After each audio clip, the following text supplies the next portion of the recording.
Gracias a ustedes. Bien, pues este es nuestro tema del día de hoy, el mejor pacto. Y es un tema que a veces se trata de manera un poquito más extendido en nuestras Biblias, especialmente en el Nuevo Testamento, pero que está incluido en toda la Biblia. Hablamos de los pactos. ¿Han escuchado ustedes el antiguo pacto y el nuevo pacto? ¿Han identificado también aquellos quizás más nuevos en el uso de la Biblia? También que está dividida la Biblia en un Antiguo Testamento y un Nuevo Testamento, ¿verdad? Entonces, temas como estos, me dice mi esposa, a veces como que no queremos mucho meternos en estos asuntos de teología porque parecen un poquito difíciles de entender y a veces confusos. Sin embargo, tratando de estudiar y entenderlos, creo también que Dios puede ayudarnos a tener un poquito más de luz y de esta forma llenar nuestros corazones. Así que hoy lo traje a ustedes este tema, se llama así el mejor pacto, y quiero compartirlos de una manera muy sencilla. Sí, vamos a ver varias escrituras, por eso era importante la presentación, porque aquí se las voy a poner y esto va a agilizar nuestra reunión. Pero la forma como se los quiero presentar es de lo más sencilla, lo más simplificada también, para que todos podamos entenderlo. Y a la vez hay mucha información en el mundo religioso que habla acerca de los pactos y francamente mucha de esa información no hace más que confundir a muchos cristianos. Y alguna información se basa o se utiliza de muchos conceptos del mismo mundo religioso que parecen estos conceptos muy elocuentes, y eso atrae la atención de alguien y dice, oh, esto debe ser increíblemente cierto y bueno, por la terminología que utiliza. Pero a veces esta terminología, con todo y que parece muy rimbombante, solo trae confusión a la fe. Entonces, lo más sencillo que podamos entenderlo mejor. Y eso es lo que trataré de hacer en este día. Y sin embargo, van a ver que en este mensaje, el mejor pacto, también van a encontrar dirección para su vida. Van a poder encontrar ánimo, inspiración y aún afirmación de las ideas y de las convicciones que ustedes tienen. Así que vamos a empezar. El título se llama El Mejor Pacto. Podríamos llamarle, este es el subtítulo, pues es como el subtema de todo lo que vamos a ver. Se llama El Pacto de Dios con el ser humano. Y básicamente vamos a revisar estos pactos, los pactos que Dios hizo con Adán y Eva, con Abraham, con el pueblo de Israel y con nosotros. Curiosamente, se van a dar cuenta que en la Biblia parece haber aún algunos más pactos todavía que Dios hace. Sin embargo, por cuestión del tiempo y también porque creo que con esto podemos abarcar la idea que quiero centrar. Cuando se refiere a la Biblia al antiguo pacto y al nuevo pacto, básicamente está tomando en cuenta estos dos pactos que Dios hizo y un poco estos, aunque estos no tanto. Entonces, vamos a centrarnos en estos pactos que Dios hizo con el ser humano y ahí vamos a encontrar el sentido de nuestro título, el mejor pacto. ¿Ok? Así que vamos con el primero, Adán y Eva. Génesis 1:26 hasta el 28 dice así: y dijo, hagamos al ser humano a nuestra imagen y semejanza, que tenga dominio sobre los peces del mar y sobre las aves del cielo, sobre los animales domésticos, sobre los animales salvajes y sobre todos los reptiles que se arrastran por el suelo. Y Dios creó al ser humano a su imagen, lo creó a imagen de Dios, hombre y mujer los creó, y los bendijo con estas palabras: sean fructíferos y multiplíquense, llenen la tierra y sométanla, dominen a los peces del mar y a las aves del cielo, y a todos los reptiles que se arrastran por el suelo. El siguiente capítulo, versículo 15 al 17, dice así: Dios, el Señor, tomó al hombre y lo puso en el jardín del Edén para que lo cultivara y lo cuidara. Y le dio este mandato: puedes comer de todos los árboles del jardín, pero del árbol del conocimiento del bien y del mal no deberás comer.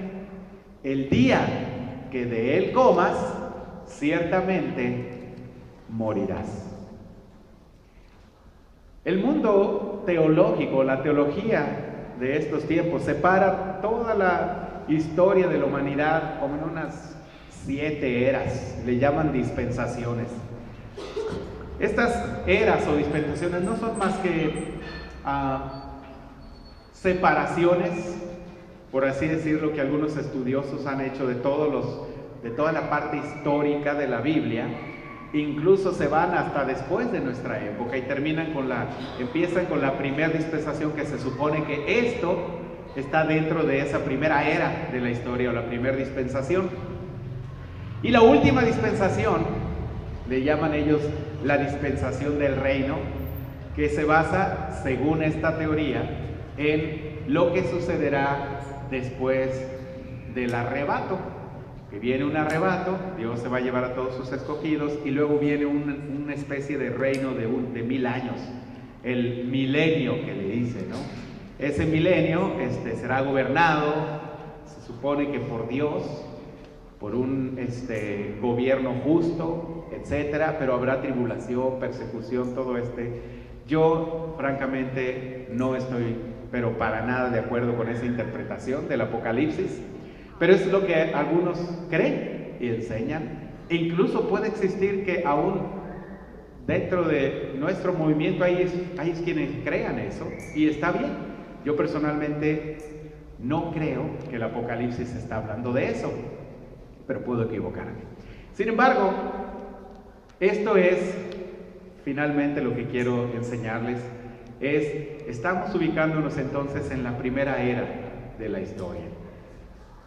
Ahí, en esta primera era de la historia, todos los comentaristas y los teólogos identifican este pacto del que les estoy hablando, el pacto que Dios hizo con Adán y Eva. Básicamente, este pacto, si ustedes se fijan, está en donde Dios promete a ellos, promete a Adán y Eva que ellos serán los que dominen toda la tierra, promete a ellos que serán fructíferos, que se multiplicarán, etcétera, etcétera. Esa es la promesa de Dios, pero también espera algo de ellos. Dice: del árbol del conocimiento del bien y del mal no deberán comer. Bueno, estas frases nos hablan de ese pacto. ¿Qué es un pacto? Según el diccionario, el pacto es un acuerdo entre 2 o más personas para hacer o abstenerse de algún acto.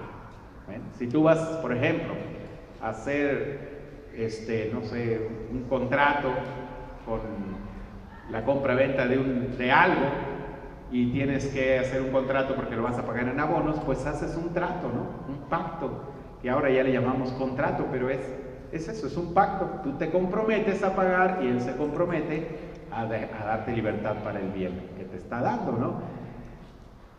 Hay muchos pactos, de todo tipo de pactos, pero todos tienen estas dos partes. La parte las condiciones de cada uno de ellos. El que ofrece, dice: yo te ofrezco esto si tú te comprometes a esto. Esas son como las dos partes de un pacto, ¿ok? ¿Qué es lo que vemos en el pasaje anterior? Pues eso. Dios dice: yo les doy ese poder, esa autoridad a ustedes dos para que dominen toda la creación que yo he hecho. Ustedes van a estar por encima de todo, también es una responsabilidad, y les promete una gran descendencia. Dice: multipliquen, sean fructíferos, tengan muchos hijos, no van a tener problemas de ningún tipo. Que si la renta, que si la leche para el bebé, no se preocupen, ustedes tengan todos los hijos que quieran, pueden hacerlo. Yo les prometo que van a estar bien. Y lo único que les pido, ahí está la parte del hombre, es no coman del árbol o del producto del árbol prohibido, ¿verdad? Del fruto prohibido. ¿Qué tal ese pacto? ¿Cómo lo ven ustedes? Según un comentario, dice que al hombre se le concedió un estado bendito, un cuerpo, mente y naturaleza perfectos en esta era y todo lo necesario para disfrutar de la vida.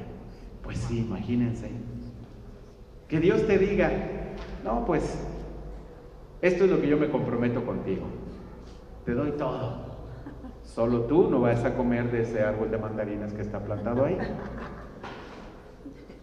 ¿Qué dirías? ¿No? ¿Cómo sería para ti tener este pacto con Dios? Súper, ¿no? Ningún mandato, ninguna regla, ningún límite, no había nada. No le dijo ahí, no vayas a asesinar personas. Solo tenía Eva y no creo que la quiera asesinar, ¿verdad? No vayas a robar. Pues a quién le robaba si todo era de él. Dios lo había puesto bajo su dominio. No vayas a construir de manera deshonesta, pues no aplicaba nada de eso. Lo único que le dijo es, no comas de ese árbol. Es lo único. Padrísimo, ¿no? Sí. Decimos nosotros, oye, no, qué padre, ojalá que nos hubiera tocado esta era, ¿no? Le dicen la primera dispensación, ¿cómo llaman esta dispensación de la conciencia? Que ni me acuerdo cómo le dicen esta primera dispensación, pero la dispensación de la creación. Pues sí, no tenía casi nada, luego nos hacemos bolas ahí como, pero ¿por qué pecó? Y la serpiente, ¿cómo es que los llegó a convencer? Solo una cosita les dijo, solo una, no hagan. Y ahí van y lo hacen. Porque fallan. Adán y Eva fallaron en esta dispensación. Este pacto tan fácil para ellos, lo echaron a perder y fallaron. ¿Por qué no quiere? Se acabó. Vicky ya no sirve. Vamos con el segundo. El pacto que hizo. Perdón, se oyó muy feo, ¿verdad? Es una mala interpretación. Dije, Vicky, coma, ya no sirve. Eso. Vamos a ver el pacto que hace Dios con Abraham ahora. Génesis 12, 1 al 4 y después 15, 1 al 4 también. Dice, el Señor le dijo a Abraham, deja tu tierra, tus parientes y la casa de tu padre y vete a la tierra que te mostraré. Haré de ti una nación grande y te bendeciré. Haré famoso tu nombre y serás una bendición. Bendeciré a los que te bendigan y maldeciré a los que te maldigan. Por medio de ti serán bendecidas todas las familias de la tierra. Abraham partió, tal como el Señor se lo había ordenado, y Lot se fue con él. Abraham tenía 75 años cuando salió de Harán. Después de esto, la palabra del Señor vino a Abraham en una visión. No temas, Abraham, yo soy tu escudo, y muy grande será tu recompensa. Pero Abraham le respondió, Señor y Dios, ¿para qué vas a darme algo si aún sigo sin tener hijos? Y el heredero de mis bienes será Eliezer de Damasco. Como no me has dado ningún hijo, mi herencia la recibirá uno de mis criados. No, ese hombre no ha de ser tu heredero, le contestó el Señor. Tu heredero será tu propio hijo. Muy bien, subrayé ahí un poquito, o puse con negritas, la parte de estas dos, la parte del pacto, ¿no? La parte de Dios es, haré de ti una nación grande, te bendeciré, te hará famoso, etcétera, etcétera, etcétera. Y esta parte que está aquí es la parte que le tocaría a Abraham. Vamos a verlo de otra manera. La parte de Dios es, voy a hacer un pacto contigo, Abraham. Te voy a hacer una nación grande. Te voy a dar una descendencia enorme. Te voy a bendecir muchísimo. Y la bendición de Dios es, te voy a prosperar en todo, Abraham. En todo. Te haré famoso, rico, es más, serás una bendición para muchos. Y ya ven ustedes que sí lo fue. Y luego le dijo además, aquellos que te quieran hacer daño, se les van a ver conmigo. ¡Oh, wow! Padrísimo también eso, ¿verdad? Sí. Pero también le dijo, bueno, espero dos cosas de ti, Abraham. Una de ellas, que salga del lugar en que habitaba. Y la segunda cosa, confía en mí. No temas. Yo soy tu escudo, yo estoy contigo, yo te protegeré, confía en mí. Dos cosas que le pidió, nada más. No hay leyes, no hay mandamientos, no hay nada de eso. Pero Dios sí espera de él obediencia en estas dos cosas. ¿Qué pasó con Abraham? No puedo estar seguro si Abraham entraría posiblemente. Lo que sí sé es que si ustedes leen el capítulo anterior a este que leímos hace rato, lo que acabamos de leer, se van a dar cuenta que ya el padre de Abraham de alguna forma había tenido un mensaje en el cual debía salir de donde vivía e ir a la tierra de Canaán. Ya era como una visión desde la familia de Abraham. Pero su padre sale y en el camino ahí va para Canaán y se encuentra en un lugar que se llama Harán y digo, no, pues aquí está muy padre, aquí me quedo. Y ahí se quedaron, ahí se queda Abraham también hasta los 75 años de edad. Como que Abraham ya tenía de alguna forma ese conocimiento, pero se demoró, se quedó ahí, no salió, hasta que a los 75 años parece ser que Dios tiene que otra vez que hablar con Abraham y decirle, sal de ahí, Abraham, sal de tu tierra, de tus parientes, de tus amigos, de toda esa gente, sal de ahí a la tierra que te voy a mostrar. Entonces Abraham, pues ahora sí ya, está bien, y sale de ahí. Ahora, si ustedes se fijan, en el trayecto de repente Abraham se va, luego como que regresa, luego como que se va. No fue tan fiel en ese llamado que Dios le hizo. También Abraham falla al no confiar plenamente en la promesa de tener un hijo de su descendencia. Dios le dijo, tendrás un hijo de tu descendencia, pero Abraham como que duda, y no una vez, dos veces. Pero yo no. Mi esposa Sara es muy grande y yo también no voy a tener hijos. Lo dijo aquí. O sea que voy a heredar esto a mi criado Eliezer. Y le dice Dios, no será Eliezer, será tu propio hijo. Pero pasan los años y como que no ve, su esposa cada vez está más viejita y entonces dice, bueno, pues mejor entonces voy a tenerla con la sirvienta, ¿no? Con esta, la esclava, perdón. La sirvienta muy fea, con la esclava. Y tuvo un hijo con la esclava, que fue Ismael, porque no estaba confiando en la promesa de Dios. Entonces, ¿sí se dan cuenta cómo también el hombre ahí falla su parte del pacto? Dios no falla, pero el hombre sí falla. ¿Soy yo o tú, Vicky? ¿Ahora fui yo, Silvio?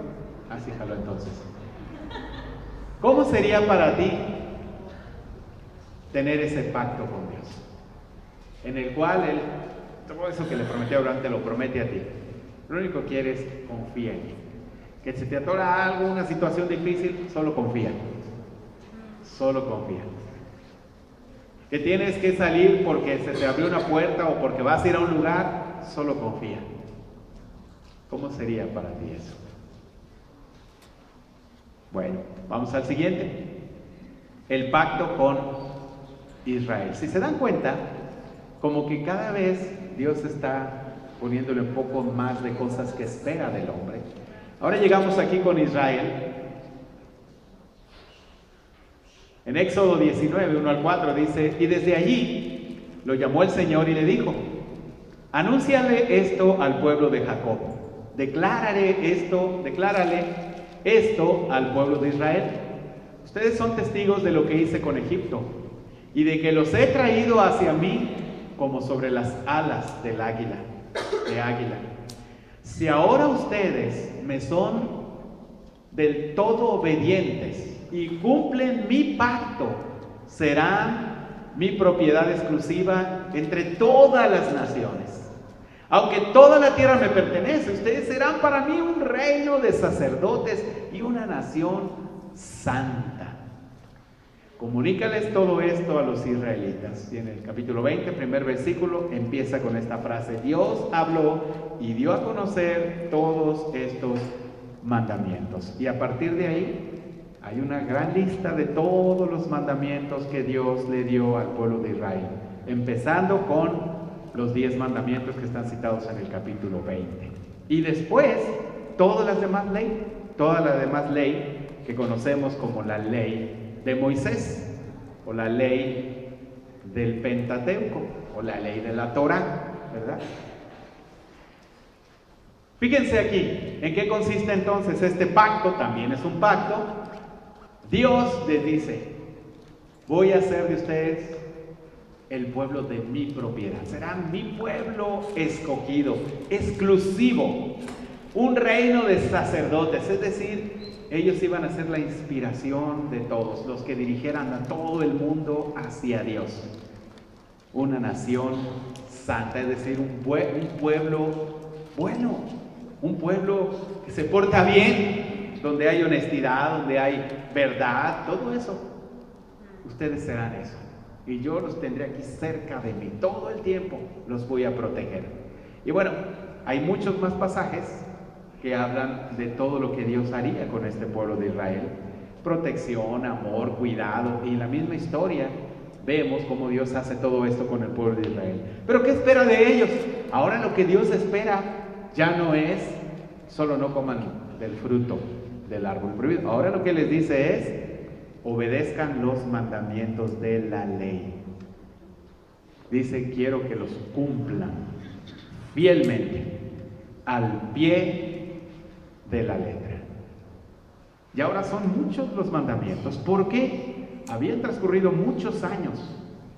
Según los teólogos, esta es la cuarta dispensación, la dispensación de la ley. Más unos, no sé, 1000 años. No, más de 1000 años, porque obviamente ustedes saben que antes de la escritura, que fue por el, 3000 antes de Cristo, aprox, existió la prehistoria, ¿verdad? Y la Biblia tiene mucho de prehistoria también. Entonces, había pasado muchos años, miles de años, cuando llega la ley. ¿Por qué se escribe la ley? Según Gálatas 3:19 dice: entonces, ¿cuál era el propósito de la ley?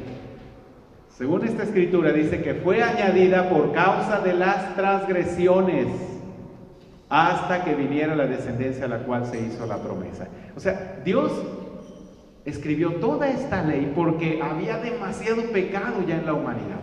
Ya la gente estaba portándose demasiado corrompidamente, muy pecadora. Entonces Dios dijo: caray, es como, perdón, lo voy a decir, pero tuvimos una reunión con nuestro grupo de liderazgo de nuestro sector de universitarios y decidimos poner algunos reglamentos en el grupo de universitarios.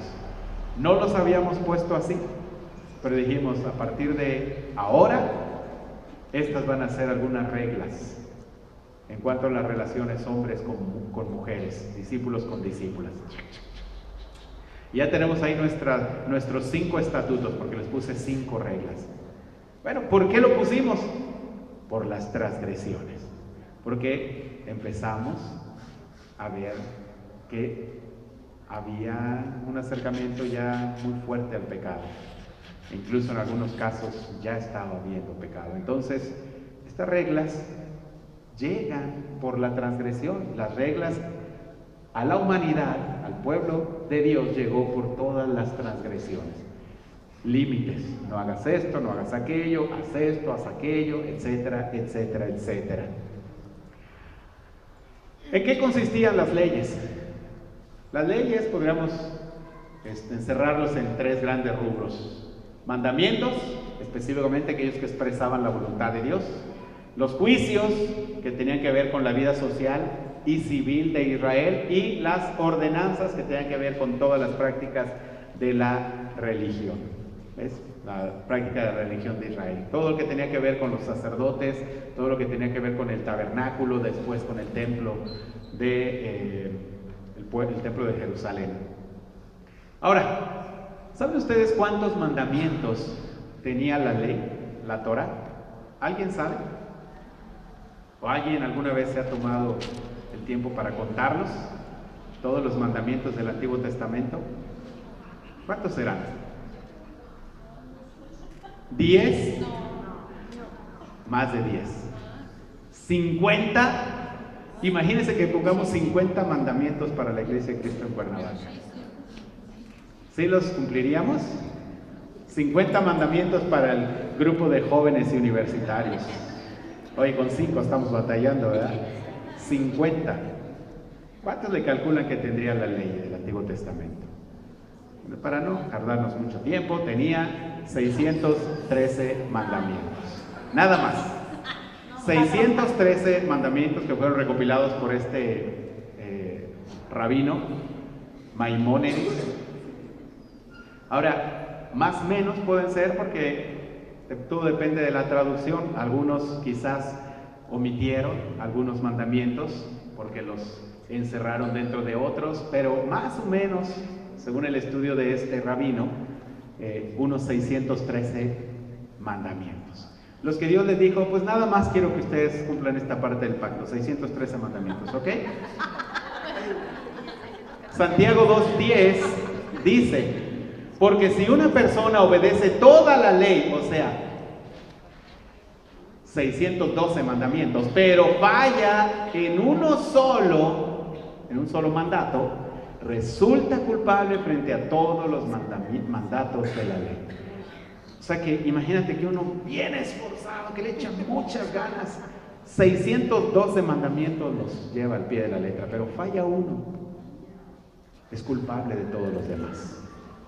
¿Qué tal este pacto? ¿Cómo se les hace?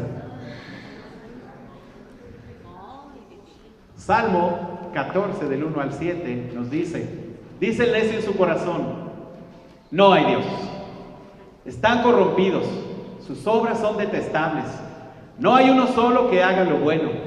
Desde el cielo el Señor contempla a los mortales para ver si hay alguien que sea sensato y busque a Dios.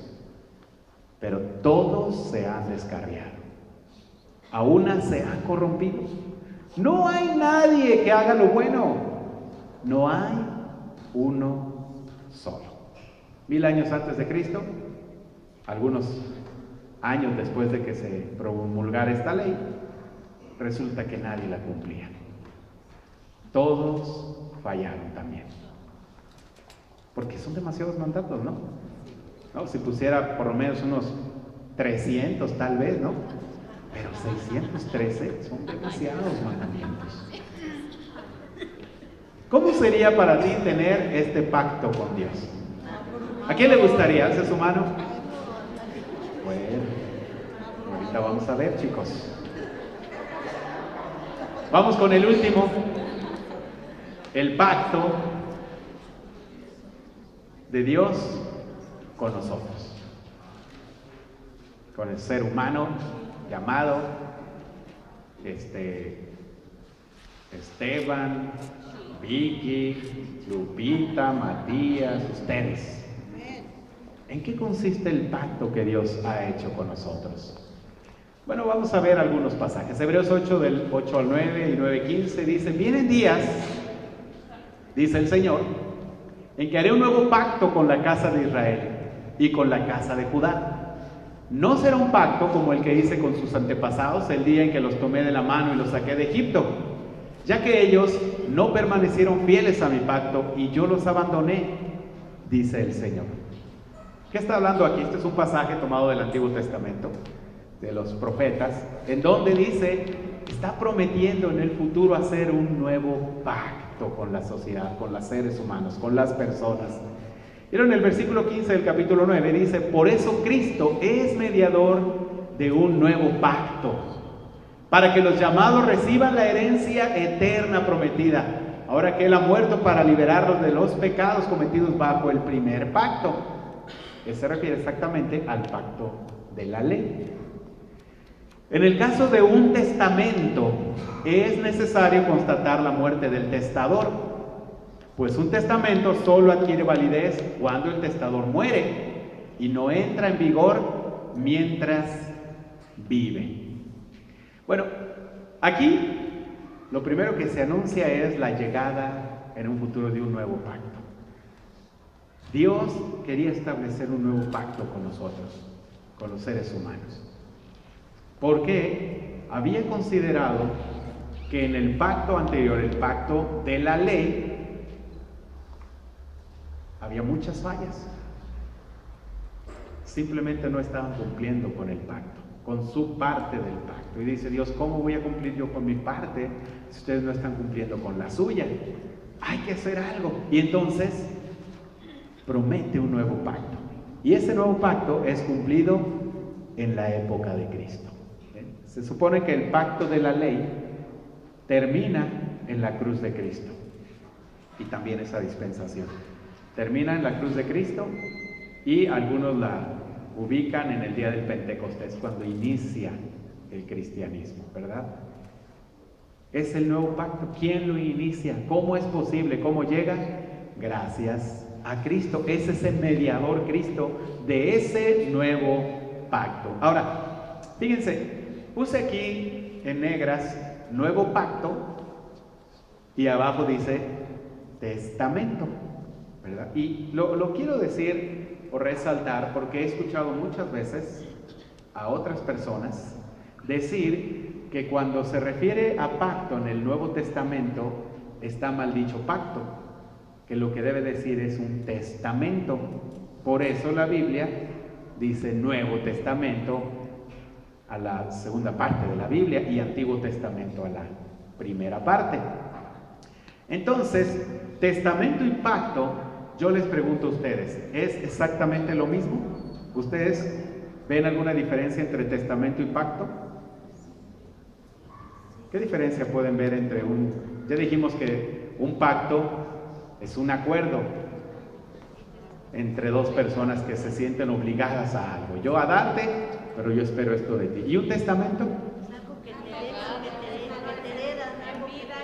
Tiene que ver la otra persona, tiene que cumplir la otra persona para recibir ese testamento con algo. Depende 100% de la voluntad del testador, no del que da. El que recibe solo recibe. ¿Ves? Nada más. Digo, si al final el que da el testamento se arrepiente y rompe ese testamento y hace otro para otra persona, pues lo puede hacer. Claro. Pero ahí la validez está en el Nuevo Testamento. ¿Qué hace, verdad? Sí. Ahora, ¿realmente a qué se refiere? Hay quienes opinan que la palabra testamento en el Antiguo Testamento está mal traducida y que en vez de decir Antiguo Testamento debería decir Antiguo Pacto, y que el Nuevo Testamento debería decir Nuevo Testamento, porque solo tiene que ver Cristo, porque Él regala esa promesa, Él regala la salvación, pero nada tiene que ver el que la recibe, es algo unilateral. No estoy de acuerdo con eso, porque no siento que es lo que la Biblia enseña. ¿Qué es lo que pasa? Esta palabra pacto, bueno, creo que lo tengo aquí en el siguiente, sí. Pacto y Nuevo Testamento, si ustedes se fijan, es exactamente la misma palabra en el griego original, que es esta palabra diaseke, diaseke, este es el acento, este es una E, diaseke. Esa palabra es exactamente la misma cuando dice pacto, y después que nuestro Nuevo Testamento, que nuestra Biblia traduce testamento, es la misma palabra, diaseke. Entonces, ¿de dónde salió esto del Nuevo Testamento? Pues de la traducción, nada más. Pero es la misma palabra. Es un pacto. Ahora podrá alguien decir, no, pero es que la traducción no es pacto, es testamento. Ok, está bien, pongámosle que la traducción es testamento para ambos casos, pero ¿qué es testamento? Tal vez testamento para nosotros lo entendemos de una manera diferente de lo que lo entendían ellos. Había entonces que ver cómo entendían ellos un pacto y cómo entendían ellos un testamento. Y resulta que, bueno, testamento ya lo vimos, es la última voluntad, una declaración formal, usualmente por escrito, de los deseos de una persona para la disposición de su propiedad después de su muerte. Este es testamento. Pacto, lo encontré en un testamento griego, griego con inglés. Este testamento, pacto, esta palabra, diaseke, resulta que es la misma palabra de convenio en inglés o de pacto, que es covenant, como los esos de los aliens y que salen en las películas. Covenant, la traducción puede tener o puede ser en sustantivo o en verbo. Si es en sustantivo, significa pacto o convenio. Si es un verbo, una acción, significa comprometer o acordar. Pero bien, ustedes tienen el mismo sentido, ¿verdad?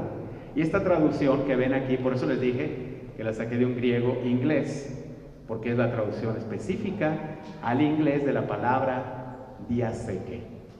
Entonces, si la misma palabra es ambos, tal vez estaríamos hablando que para ellos tenía ambas connotaciones. De testamento, pero no excluía la parte también de pacto. Sí te voy a dar, te voy a heredar, pero sí voy a esperar también algo de ti. Amén. ¿Me explico? Amén. Entonces es mentira que el nuevo pacto de Jesús tiene solo que ver con Jesús, no, también tiene que ver con nosotros. Y no hay una, hay varias escrituras que rectifican esto. Santiago 12, de 12 al 13, Nuevo Testamento, dice: hablen y pórtense como quienes han de ser juzgados por la ley que nos da libertad. Porque habrá un juicio sin compasión para el que actúe sin compasión. La compasión triunfa en el juicio. Ok. La Biblia sí dice que espera que cumplamos la ley. No, pero no que no. Acuérdense que la ley tiene tres grandes rubros. Pero debemos poner atención a esa parte de la ley que tiene que ver con la voluntad expresa de Dios. Debemos cumplirla. Amén. Al pie de la letra. Amén. Eso espera Dios de nosotros. Gálatas 3, 13 al 14 dice: Cristo nos rescató de la maldición de la ley al hacerse maldición por nosotros, pues está escrito: maldito todo el que es colgado de un madero. Así sucedió para que por medio de Cristo Jesús la bendición prometida a Abraham llegara a las naciones, y para que por la fe recibamos el Espíritu según la promesa. Antes de venir esta fe, la ley nos tenía presos, versículo 23 al 25, encerrados hasta que la fe se revelara. Así que la ley vino a ser nuestra guía, encargado de conducirnos a Cristo, para que fuéramos justificados por la fe. Pero ahora que ha llegado la fe, ya no estamos sujetos al guía. Ok, debemos tener en claro que Dios sí espera algo de nosotros. Pero díganme ustedes, ¿se saben los 613 mandatos de la ley? No. Bueno, por lo menos, ¿se saben 30? Ni 10, y no me digan que no saben los 10 mandamientos. Eso sí se lo saben todos. Pero tal vez no 20, o tal vez no 30. Y sin embargo, ¿Dios espera que los cumplamos? Sí. Él espera que los cumplamos. Sí. Claro que sí. ¿Qué es lo que hace Dios? Manda a Jesús a la tierra para darnos un modelo de alguien que puede cumplir la ley sin falla, pero también para morir por nosotros. Y de esa forma inspirarnos a que tengamos fe, creamos que podemos hacer nuestra parte del pacto. Entonces, En el pacto que Dios hizo en nosotros, Él